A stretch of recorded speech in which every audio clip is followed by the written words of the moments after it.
The great chamber of the Galactic Council was never silent, but today the noise was different. It was not the calm murmur of politics or the measured debates of alien leaders. It was sharp, quick, filled with the sound of claws tapping on the floor, wings rustling, throats clicking, fear, curiosity, anticipation. In the very center of the chamber, under a single white light, stood a man in chains. The chains were not metal. They shimmered and pulsed, a strange blue that shifted like water, energy restraints. They clung to his wrists, ankles, and chest, locking him in place.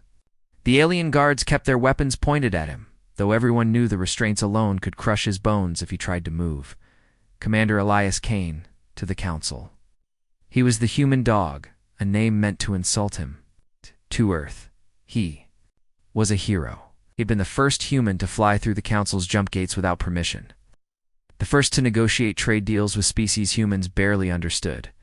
The first to stand his ground when the Council tried to dictate Earth's laws. And now, he was the first human to stand on trial here. Above him, the Council's high seats curved like a great wall of thrones. Hundreds of alien leaders sat watching.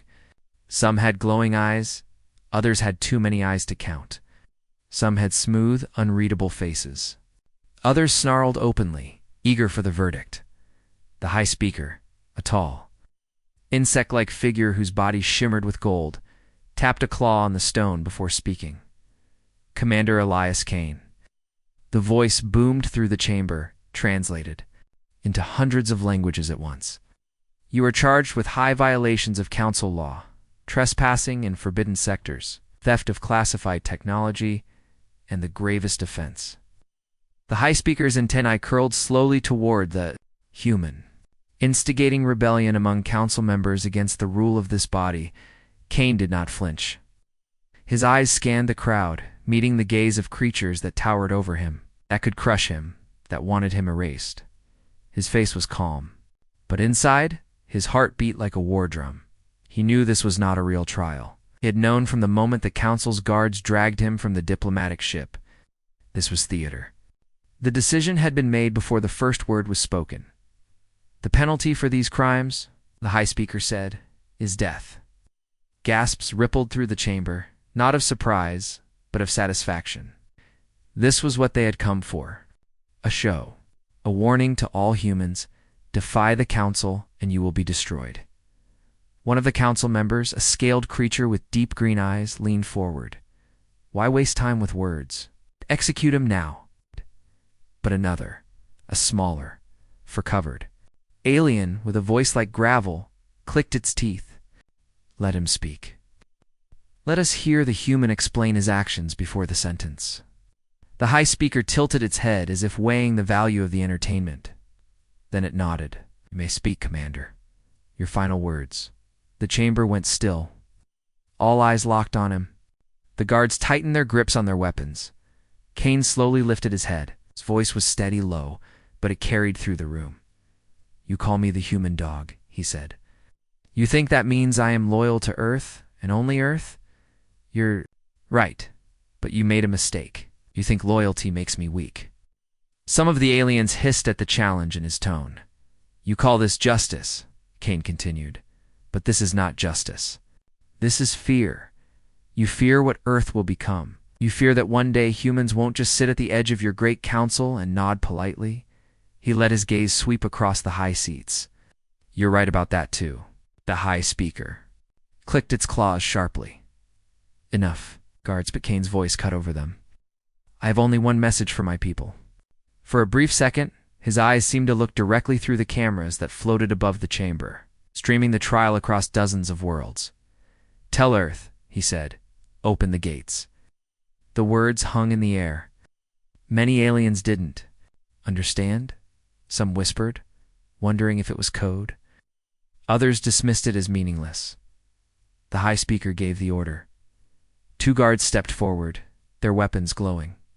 The chains around Kane's chest pulsed brighter, and his body jerked as pain shot through him. But he did not scream. He stared straight ahead, his jaw clenched, until the light in his restraints grew blinding. Then the chamber was flooded with silence. The restraints dimmed. Kane's body slumped forward. The guards released the chains, and the human collapsed onto the cold floor. It was over. The council members began to speak among themselves again. Some laughed. Some spat their disgust. The High Speaker called for the next agenda item. The guards dragged the human's body away, leaving a faint trail where the light from the restraints had burned his skin. Far away, on Earth, millions of people had watched the trial broadcast. But just before the moment of Kane's death, the public feed cut to a blank screen, followed by the council's official seal. The message was clear. The human had been found guilty, and justice had been done. But not everyone was watching the public feed. Deep beneath the surface of the Pacific Ocean, in a chamber lit only by red warning lights, a small group of men and women stared at a private screen. They had seen the entire thing, every second the council didn't want the public to see. They had heard Kane's words. A tall woman in a dark military uniform leaned forward, her face pale. Said it. She whispered. He gave the order.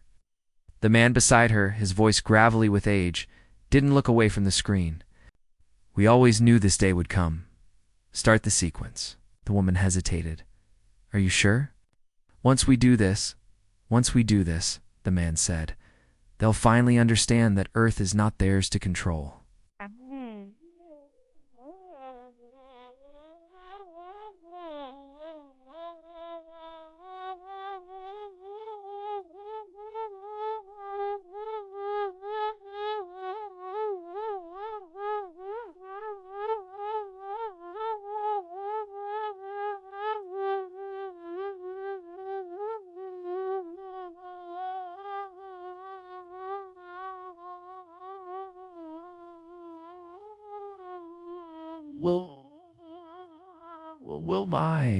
I'll be alright while I'd filled the chamber. Somewhere far below them, metal groaned and ancient machinery stirred for the first time in decades. Dust fell from the ceiling. One by one, massive screens lit up along the walls, showing dark underwater tunnels. Heavy steel doors were beginning to open. Behind them, shapes waited in the shadows, long, sleek, armored shapes. The woman stared at the screens. God help us all, she murmured. Above the ocean, life went on. The world's cities bustled. The people, unaware that anything had changed, did not know that beneath their feet, something vast and powerful had begun to wake, in the Galactic Council chamber. Kane's body was loaded onto a transport ship bound for a cold, unmarked moon. No one noticed the faint twitch of his hand. No one saw the small device embedded in the palm of his glove blink once, then go dark. The council thought they had killed the human dog. They had no idea what they had unleashed the crowd in the chamber. Slowly began to thin, the trial already fading from alien minds as a minor political event. For most of the council, it was nothing more than another example of power shown, of order enforced. But for the few who understood human history, who had read about what happened when humans were cornered, there was a strange cold feeling in their chests outside the council hall. Enormous plaza shimmered with alien architecture, towers made of glass-like crystal. Hovering transports zipping between platforms, banners of dozens of species flapping in the synthetic wind. Above, the pale blue sun of the capital system cast everything in a strangely serene light, as though the day were perfectly normal, but far away. Light years from the capital, deep under the blue oceans of Earth, the sound of alarms echoed through. Corridors carved in steel and the hidden command complex known only to a handful of world leaders. The broadcast had ended seconds earlier. The screen now showed only the council's seal, but the room was alive with movement. Officers ran between control stations. Technicians tapped rapid commands into consoles. And status lights shifted from green to flashing orange. General Ryder, a tall man with silver at his temples, stood at the center platform, hands clasped behind his back. His voice was calm, but it carried enough authority to silence the room. Kane said the words, he told them. Protocol Black Star is now active. One officer swallowed hard. Sir, activating Black Star means we follow the plan, Ryder said, without raising his voice. No discussion. The officer nodded and turned to his console. Across the room, ancient hydraulic systems began to hum to life. The sound deep and resonant, as though the earth itself were waking from a long sleep. From an observation deck, Admiral Chen watched as live feeds lit up the main wall. They showed deep-sea hangars, massive caverns reinforced with alloy walls, flooded for decades to hide their contents. Now, as the floodgates opened, colossal shapes emerged from the darkness, hulls of black metal, engines designed for silent space runs, weapon banks that gleamed even through layers of ocean water, the fleet the Council had always suspected but never found. Chen's lips tightened. They think Kane's death will make us bow.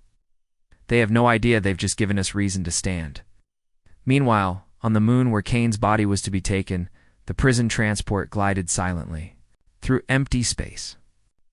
2 Council guards sat in the dim-lit hold, their insectoid heads tilting every so often to glance at the human slumped against the wall. Neither noticed the tiny pulse of red light under his collar. Neither heard the near-silent whisper of a concealed signal traveling through subspace toward Earth. In the command complex, Ryder's communications officer looked up from her screen. "Sir, we've just received a coded burst from Kane's beacon." Ryder's eyes narrowed. "Alive?" she confirmed. "And in transit." Turn toward Admiral Chen, then change of plans. "We're not just opening the gates, we're going to bring him home." Chen's voice was ice. And after that, Ryder stared at the largest monitor, where the first of the black holes was breaking the ocean's surface, rising toward the night sky. "After that," said quietly, "we end the Council's rule forever." Miles below the churning surface of the Pacific Ocean, darkness shifted.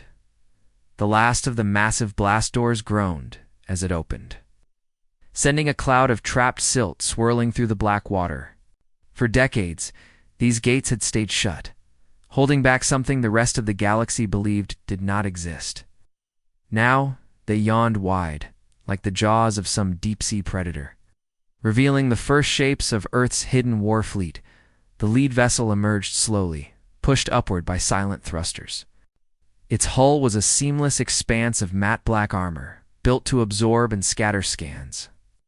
Lines of dim red lights traced along its edges, making it look like a shadow with glowing veins. As it rose into clearer water, rows of concealed weapon ports slid open with smooth, mechanical precision. On the command deck of the underground control center, Admiral Chen watched the live feeds with steady eyes. Around her, the crew worked with an urgency that was almost ritual. Every officer at their post, every sequence followed exactly as drilled. This was not improvisation. This was the plan humanity had been waiting to execute for half a century. "General," Ryder stood beside her, arms folded. "They're not going to see us coming," he said. "They'll see us," Chen replied. "They just won't believe what they're seeing." Another ship rose from the hangar mouth, then another. A formation began to take shape in the vast dark water, each vessel moving with silent coordination. The ocean's surface above them glimmered with the faint light of the moon, a barrier they would soon break through, down in the engineering bays. Crew members strapped themselves into harnesses as the vessel's gravity drives powered up with a deep, resonant hum. The air smelled faintly of ionized metal. No one spoke. Everyone knew this was not just a show of force. It was the first step in war. "Status on the jump drives?" Ryder asked. Calibrating a tech responded. "We'll be ready for short range in 5 minutes, full range in 20. Good, keep it moving." Chen's gaze shifted to a small side screen where the faint signal from Kane's beacon pulsed steadily. Somewhere out there, the man the galaxy thought dead was alive and waiting. A sudden vibration rippled through the command deck floor. One of the surface-level cameras showed the first ship breaking through the water in a tower of spray, its massive bulk rising into the night sky. The ocean clung to its hull in streams before falling away, revealing the angular silhouette of a warship designed for speed, stealth, and devastation. Another followed, then 3 more. The fleet was climbing toward the stars. "Transmit the shadow code to all units," Chen ordered. "Silent mode until I say otherwise. If they detect us, they won't know where to look." Ryder allowed himself the faintest of smiles. They think Earth is still the quiet little world they pushed around at council meetings. They've forgotten what happens when humans prepare for war. Somewhere above the ocean, the stars burned cold and distant. Soon, Earth's fleet would join them. And when they did, the Galactic Council would learn the truth. The human dog's death was not the end. It was the signal in the cold dark between the stars. A lone council prison transport drifted along its assigned route.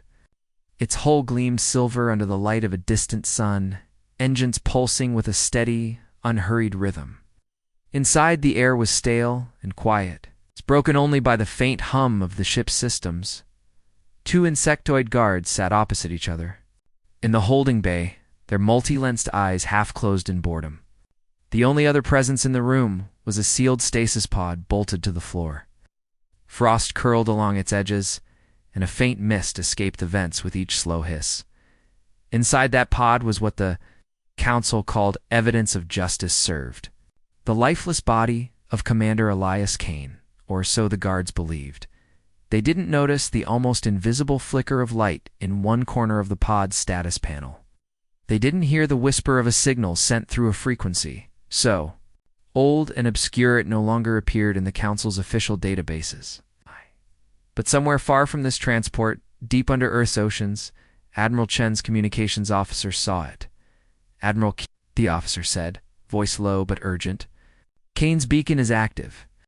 Chen's hands froze over her console. "Alive?" "Confirmed." Weak signal, but steady.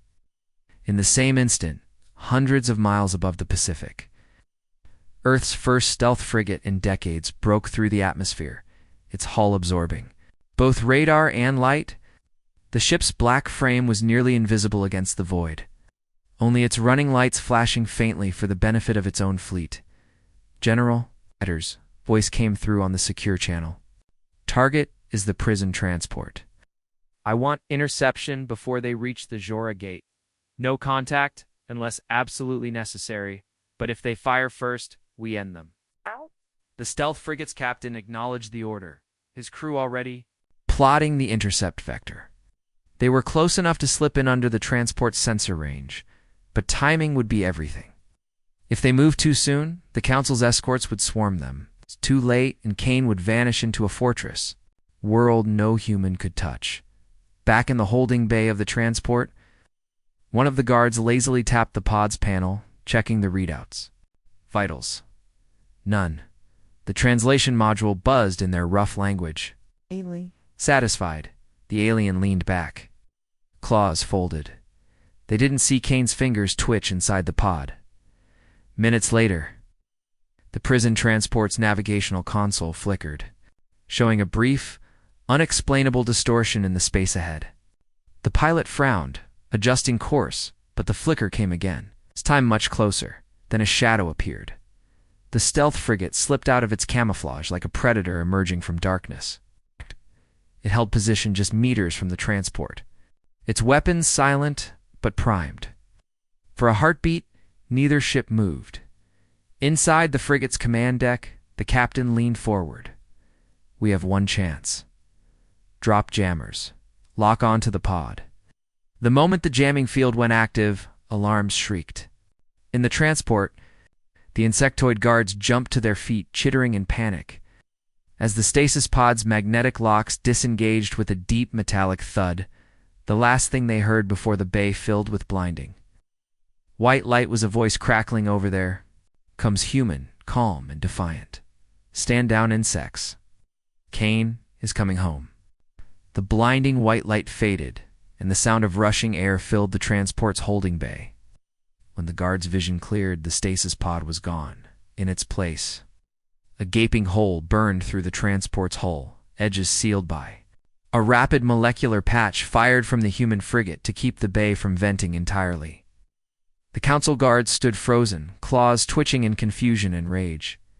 Inside the stealth frigate, medics rushed the pod through narrow corridors to ward the infirmary.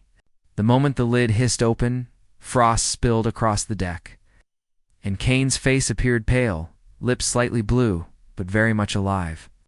His eyes fluttered, and for a moment he seemed to be somewhere far away. "You're safe now, Commander," a medic said.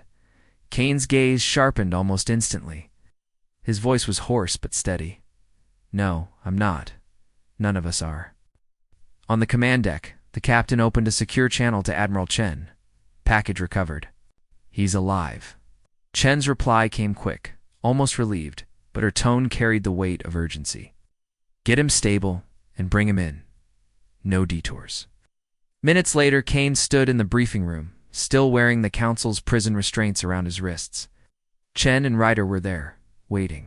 The sight of him alive after the broadcast of his execution was surreal, but there was no time for reunion.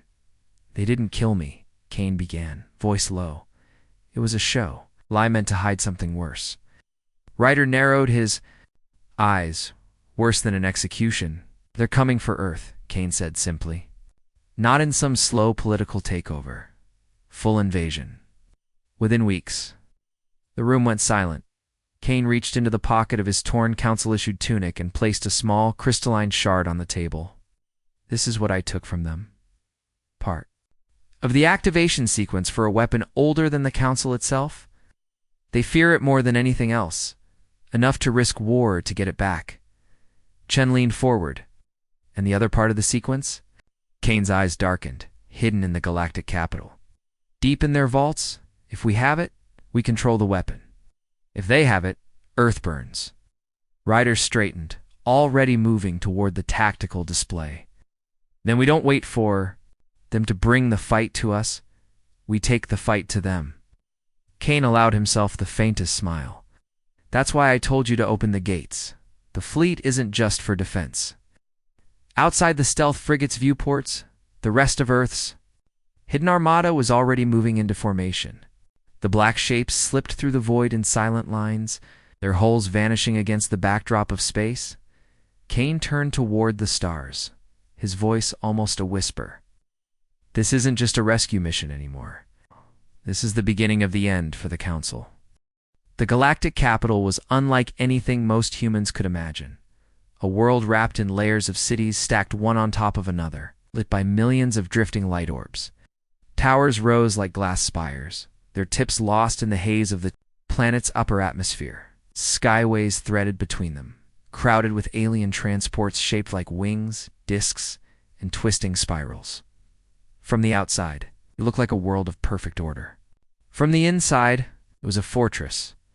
The stealth transport carrying Kane and a three-person strike team drifted in orbit, its camouflage field bending light and heat around it.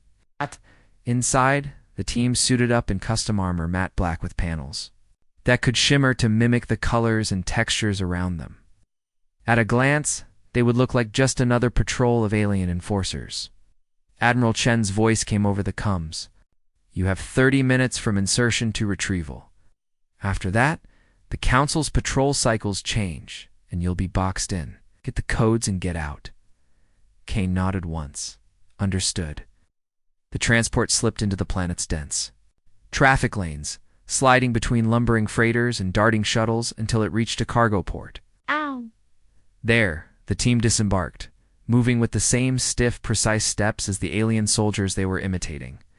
Their helmets filtered the air thick, heavy with strange scents, and displayed the layout of the streets ahead. The Galactic Capital was alive in ways Earth cities were not. Street vendors floated on anti-gravity platforms hawking food that writhed or shimmered. Music from dozens of species overlapped in an endless wave of noise. Above, massive banners shifted images every few seconds. News feeds, Council propaganda, recruitment calls for the planetary guard.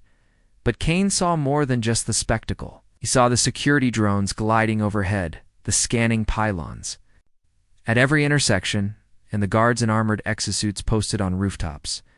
Every move here was watched. The vault was buried deep in the citadel, the central spire where the Council met. It wasn't a bank or a treasury.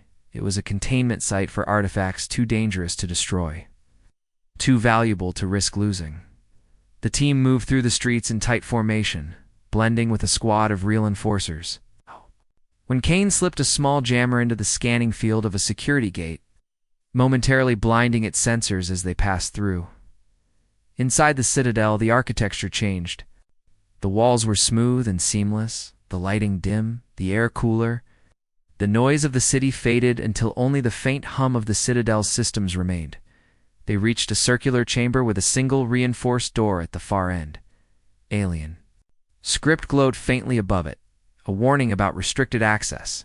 "This is it," Kane murmured. The team began hacking the outer lock, their armor's built-in tools sliding into the seams of the door. The system fought back, throwing countermeasures at them. But they pushed through. A deep click echoed through the chamber. The massive door began to split down the center. That's when the alarms screamed. From the shadows behind them, a figure stepped forward, tall, robed, and unmistakably alien, its skin like shifting silver. The crest of its head marked it as a senior council member, and its long, clawed hands was a crystal shard identical to the one Kane had stolen. Its voice was soft but sharp, the translation harsh in Kane's ears. "Looking for this human?" Council member's silver skin rippled like liquid metal as it stepped fully into the light. Its many eyes reflected the faint glow of the crystal shard it held, making it seem almost alive in its grip. Kane didn't move. Neither did his team. In this moment, stillness was survival.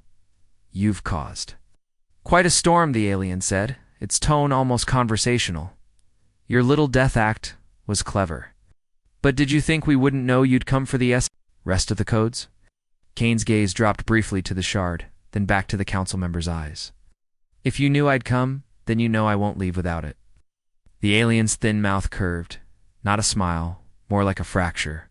"In a mask, that is where your kind always fails. You think determination is enough? But determination without power is just hope." Kane gave a small shrug. "Good thing I brought power with me." At that exact moment, the vault door behind him fully unlocked with a heavy, grinding sound. His team slipped inside, splitting into pairs. One moved to secure the code's containment chamber. The other set charges along the vault's security pylons. The council member's head tilted, its eyes narrowing. "Cannot possibly think you can use what that code awakens. Even we fear it." "That's the difference between humans and the council," Kane said quietly. "You fear what you can't control. You figure out how to make it ours." The alien's silver skin rippled again, this time with tension. "Then you will doom yourselves." The floor trembled as the first of the charges went off, shorting out the inner security network. Kane's earpiece crackled with his teammate's voice. "We've got it. All pieces secure." From somewhere deep in the Citadel, heavier alarms began to wail, a deeper tone that meant the elite guard was mobilizing. The council member stepped forward, blocking Kane's path, its clawed hand tightening around the shard. "You won't make it out," it hissed. Kane met its gaze without flinching. "Watch me." With a sharp movement, he triggered the magnetic release in his gauntlet. The shard tore from the alien's grip, flying into Kane's waiting hand. His cum clicked. "Extraction point's hot. We need to move." Kane turned and ran, the rest of the team falling into formation. Behind them, the council member's roar echoed down the vault corridor, a sound that was part rage, part something far more dangerous. By the time they reached the rendezvous point, the stealth transport was already hovering just above the platform's side hatch open. Kane jumped in last, sealing the hatch as plasma fire rained down from incoming guard ships inside. Admiral Chen's voice came through the cum urgent. "Do you have it?" Kane looked at the two shards in his hands. Now whole together for the first time in centuries. "We have it," he said. "And the council knows exactly who took it." Chen's reply was steady, but the edge in her tone was unmistakable. "Then they'll throw everything they have at us. We activate immediately." Kane set the shards into the activation cradle. A low hum filled the transport, building into a deep, resonant vibration that seemed to sink into his bones, somewhere far from the capital. In the dark between stars, something vast and ancient began to wake. Space burned. The void around Earth's hidden armada lit with the sudden arrival of the largest fleet the Galactic Council had ever assembled. Warships of every size and shape filled the darkness, their drives flaring like angry stars. Shimmered in layers and weapon arrays unfolded like the petals of a mechanical flower, each one aimed at the humans on Earth's flagship. Resolute Admiral Chen stood at the center of the command deck. Around her, Holo displays tracked enemy formations in sharp detail. The Council had committed everything. There would be no retreat, no second chance. "Status on the weapon?" she asked. Kane stood beside the central console, both crystalline shards now locked into the ancient activation cradle. A sphere of shifting black light floated above it, pulsing like a slow heartbeat. "It's waking," he said. "But it's not ready yet. We need time." "Time's the one thing we don't have," Ryder said from tactical, eyes fixed on the incoming swarm. "Council Vanguard will be in firing range in 2 minutes. Then we hold them," Chen said. The first barrage came in a blaze of light. Energy lances tore through the darkness, slamming into the human fleet's forward shields. The Resolute shook, but the lines held. Human ships responded in perfect formation, firing precision salvos that punched holes clean through the first wave of enemy cruisers. On the port flank, the Vigilant executed a high-velocity drift maneuver, skimming past a Council destroyer and shredding its engines before vanishing into the shadow of a larger battleship. Stealth corvettes darted through the chaos, striking from impossible angles before disappearing again. 58 seconds until weapon readiness, Kane reported. "Hold them," Chen repeated. The Council pressed harder, their numbers forcing the humans back, step by step. A massive carrier moved into the center of the line, its launch bays spilling swarms of attack drones that streaked toward the Resolute. Ryder's voice snapped through the comms. "Point defense, full burn, nothing gets through." The sky around. The flagship turned into a storm of tracer fire as the drones were torn apart, but still more came. 20 seconds, Kane said, his voice low but steady. The weapon's pulse grew stronger, the black sphere expanding until it filled the cradle. Its surface rippled like oil. Faint sparks of light danced across it, stars trapped in liquid shadow. A final warning blared across the Council fleet's comm channels, translated into dozens of alien tongues. Surrender now or face erasure. The Council did not respond. "Ready," Kane said.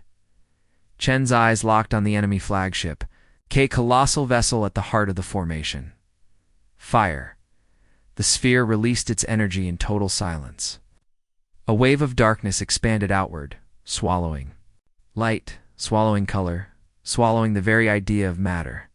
When it passed, the enemy flagship was gone. Not destroyed, not broken. Gone, as though it had never existed. The Council fleet faltered. Lines broke. Ships scattered in panic. "Stand down," Chen ordered, her voice carrying to every human.